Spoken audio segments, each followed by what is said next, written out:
Kalau ditanya siapa yang paling paham konstruksi hukum kasus Eki dan Pina, jawabannya Bu Titin. Bu Titin itu memiliki pemahaman yang sangat cukup terhadap proses dari perjalanan kasus tersebut hingga hari ini.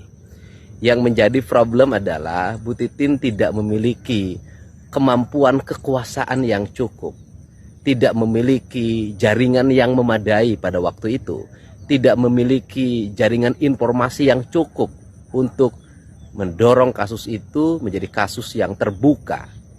Tetapi seiring dengan waktu, hari ini Bu Titin tampil kembali melakukan pembelaan terhadap Saka Tatal. Yang terjadi adalah perubahan mindset publik yang dulu mencaci maki, membuli, hari ini memuji. Terima kasih Bu Titin. Selama ini Bu Titin telah banyak memberikan informasi yang cukup kepada saya, sehingga kasus ini sudah semakin terbuka. Semoga perjuangan Ibu tidak sia-sia.